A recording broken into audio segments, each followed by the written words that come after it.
ఇక రజనీకాంత్ సినిమాలో చెప్పినట్లు లాభాల కోసం అతిగా ఆశపడినా పరిచయం లేని వ్యక్తి తీయగా పలకరించినప్పుడు అతిగా ఆవేశపడినా చివరకు మిగిలేది దగ. ఇది సినిమాలో ఏ యాక్టరో చెప్పిన డైలాగ్ మాత్రమే కాదు, హైదరాబాద్ ఎర్రగడ్డ ఏరియాలో ఒక డాక్టర్ స్వీయ అనుభవం. అలా ఫేస్బుక్ లో ఒక మహిళ పంపిన ఫ్రెండ్ రిక్వెస్ట్ ను సదరు డాక్టర్ ఎంతో ఎక్సైట్మెంట్ తో యాక్సెప్ట్ చేశాడు. తాను విడోనని సింగిల్ గా ఉన్నానని ఆమె చెప్పడంతో డాక్టర్ గారి హార్ట్ మెల్ట్ అయింది. ఇదే అదునుగా హనీ ట్రాప్ కు సింగిల్ విండో ఓపెన్ చేసింది మోనికా మాధవన్. తాను ఒక ట్రేడింగ్ కంపెనీలో వర్క్ చేస్తున్నట్లు మరో ఎర వేసింది. మోనికా మాధవన్ పంపిన లింక్ ను టచ్ చేశాడు డాక్టర్.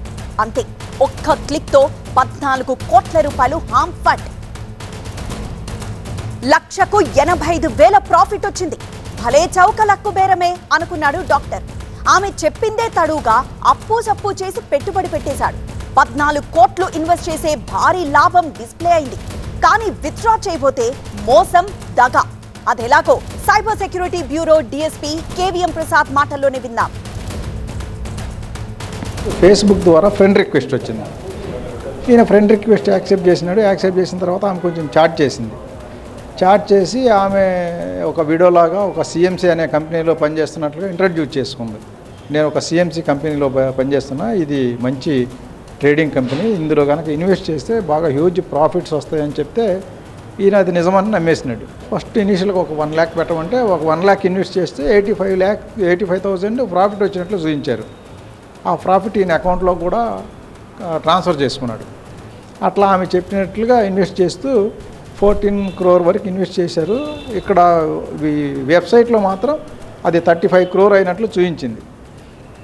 విత్డ్రా కావడంలో హెల్డప్ అయిపోయింది. ఎందుకు హోల్డ్ అయింది అకౌంట్ అంటే దీనికి 30% ట్యాక్స్లు కట్టాలన్నారు. అప్పుడు ఈయనకి డౌట్ వచ్చింది.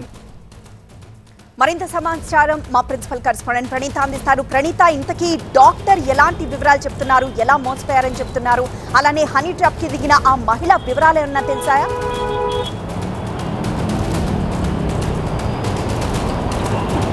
ప్రెజెంట్ ఈ కంప్లైంట్ మీద పోలీసులు ఇన్వెస్టిగేషన్ స్టార్ట్ చేశారు. అయితే ఈ ట్రాప్కి పాల్పడినటువంటి వ్యక్తి అమ్మాయి కాదు అన్నటువంటి నిర్ధారణ కూడా పోలీసులు చేశారు. సో ఒక మెయిల్ పర్సనే ఫీమేల్ అకౌంట్ క్రియేట్ చేశాడు. ఒక ఫీమేల్కి సంబంధించినటువంటి ఫోటో, ఏఐ జనరేటెడ్ ఇమేజ్ని కూడా అతడు ప్రొఫైల్ పిక్గా పెట్టుకున్నాడు. అండ్ నేమ్ కూడా అమ్మాయికి సంబంధించినటువంటి పేరు పెట్టుకున్నాడు. సో దీంతో ఒక ట్రాప్ వేసేటువంటి చర్యలో భాగంగానే సైబర్ క్రిమినల్స్ ఒకసారి కాదు, 2 సార్లు కాదు, రీసెంట్ టైమ్స్లో ప్రతిరోజు కూడా ఇలాంటి ఘటనలు దేశవ్యాప్తంగా జరుగుతూనే ఉన్నాయి. అయినా సరే కొంతమంది అమాయకులు వీరి బారిన పడి మోసపోతున్నారు. ఒక లేయర్ వైజ్లో ఈ సైబర్ క్రిమినల్స్ ఈ ట్రాప్కి బాధితులను పడేలా చేస్తున్నారు. మొదట సోషల్ మీడియా అకౌంట్, అటు ఇన్స్టాగ్రామ్ కానీ, ఫేస్బుక్ కానీ, ట్విట్టర్ అకౌంట్స్ కానీ, వీటి ద్వారా కొన్ని అట్రాక్టివ్ ఇమేజెస్ని ప్రొఫైల్ పిక్చర్స్గా పెట్టుకొని కొంతమంది పురుషులే ఫీమేల్ అకౌంట్స్ని, నకిలీ ఫీమేల్ అకౌంట్స్ని క్రియేట్ చేసి ఈ తరహాలో ట్రాప్కి పాల్పడుతున్నారు.